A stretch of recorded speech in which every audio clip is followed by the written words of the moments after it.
Shoutout kay Ate Arlene Tejero at kay Ate Gina Leslie Comandante. Happy birthday sa iyo at salamat sa mga suporta nyo. God bless po. Yon, Boss Rose represents CRS. Ito ang ating Barabar Speed. Boss Rose, boss, pakilala nga. Oo nga pala, si Raiji ng sikretong musika. Yung shoutout kay Boss Rose sa mga kasama ko dyan. So, syempre, shoutout natin ang ating cameraman sa si Boss Lil Mac. Yo, boss, para mo na. Let's go. Yeah. Okay. Yeah.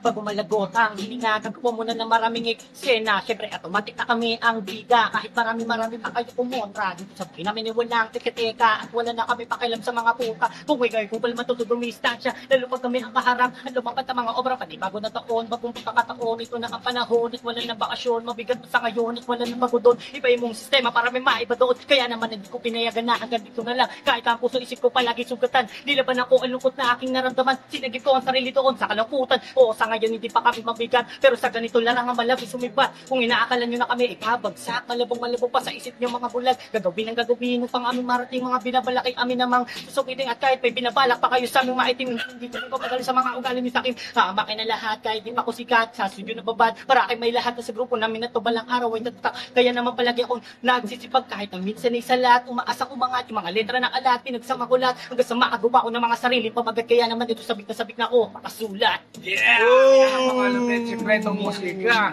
Yo, so, siyempre, thank you po sa inyo. Yo, support lang sa artist natin sa vocal. Okay, thank you po.